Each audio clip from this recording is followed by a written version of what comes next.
The slap echoed across the crowded cafe so sharply that even the clinking cups and quiet conversations died in an instant.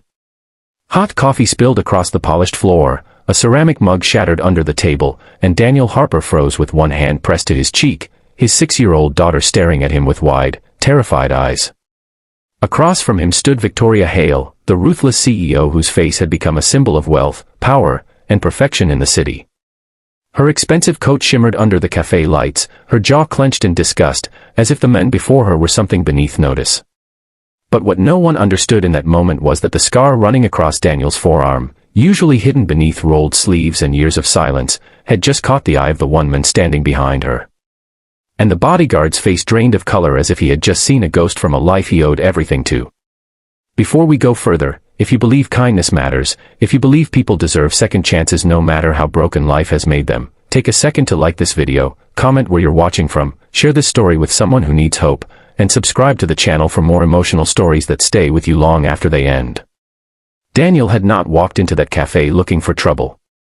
He had come because his daughter Lily had begged for pancakes after school, and because he had finally managed to save enough from the repair shop to give her one small treat. Life had not been kind to Daniel in the last 3 years.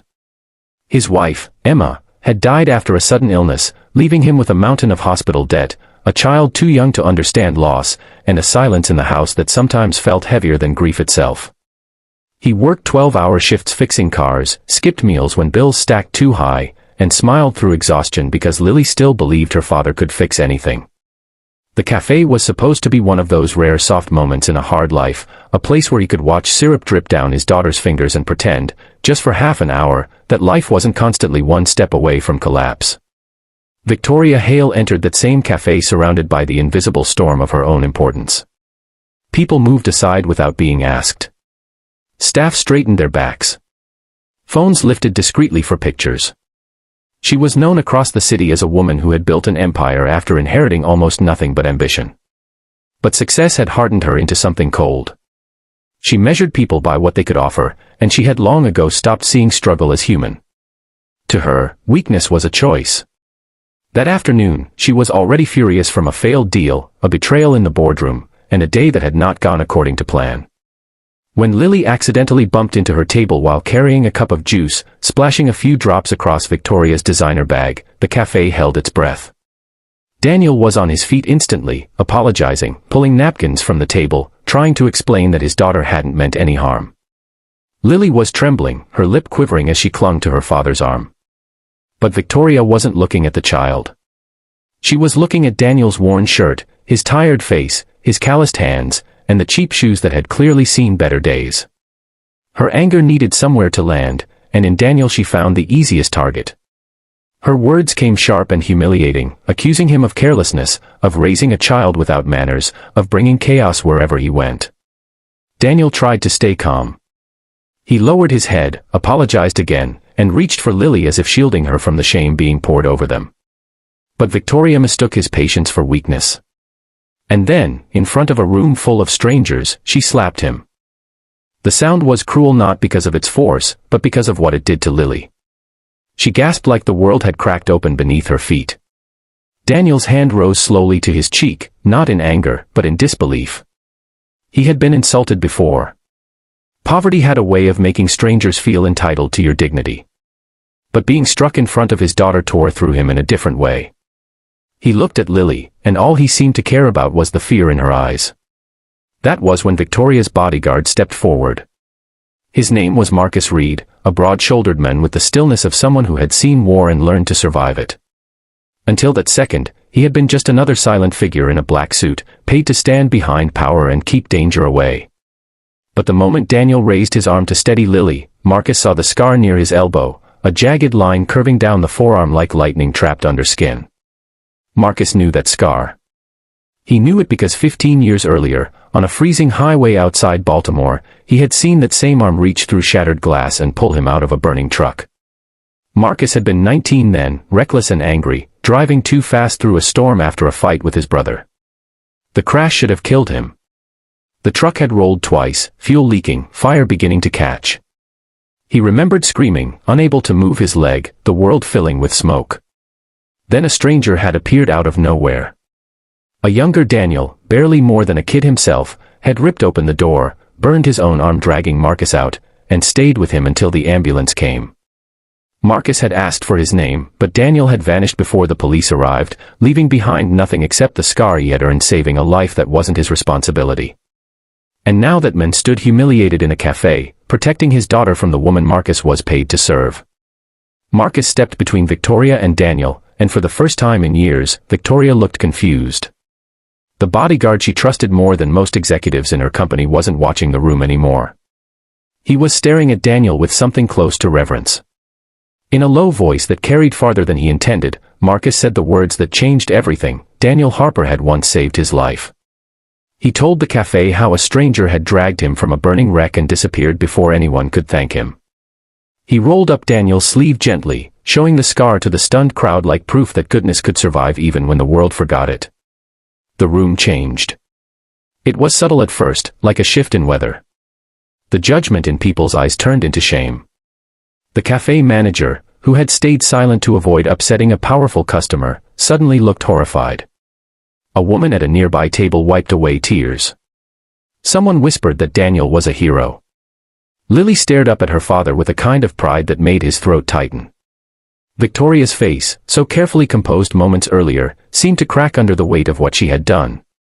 For perhaps the first time in a very long time, she was forced to see the human being standing in front of her, not a poor inconvenience, not a man in the wrong place, but a father carrying grief, exhaustion, and dignity more gracefully than she had carried all her power.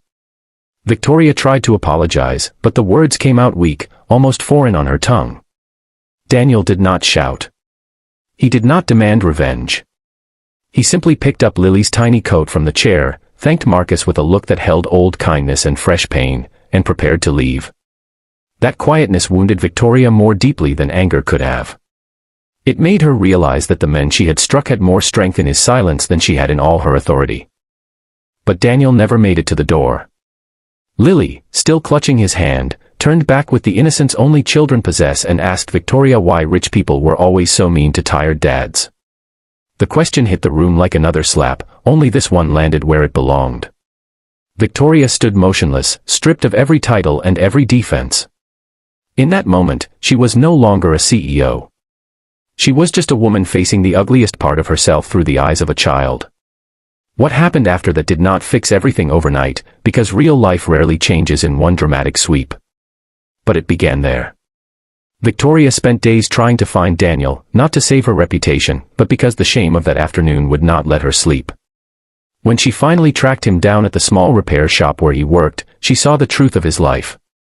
She saw the faded lunchbox Lily carried, the stack of overdue notices tucked under a toolbox, the photograph of Emma taped above his station, and the exhaustion Daniel wore like a second skin. She learned that he had turned down charity before because he didn't want pity, only a fair chance. And for the first time in her life, Victoria offered help without making it about herself. She paid off the debt that had been suffocating him, funded Lily's school tuition anonymously at first, and invested in the repair shop so Daniel could become a partner instead of a mechanic barely surviving paycheck to paycheck. Daniel resisted. Pride and pain made trust difficult. But Marcus visited too, not as a bodyguard, but as a man repaying a debt 15 years overdue. Slowly, carefully, Daniel allowed help in, not because he was weak, but because he was finally beginning to understand that accepting kindness could also be an act of courage. Months later, Lily was laughing more. Daniel looked less haunted. The repair shop expanded, and for the first time since Emma's death, the future no longer felt like a locked door. Victoria changed as well.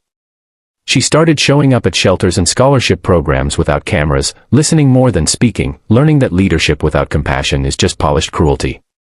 She never asked Daniel to erase what she had done. Some wounds remain as reminders of who we were and who we never want to become again. But she did spend the rest of her life trying to become worthy of the forgiveness she had not expected. And maybe that was the real miracle of that afternoon in the cafe. It wasn't that a rich woman was humbled, or that a hidden scar revealed a forgotten act of heroism.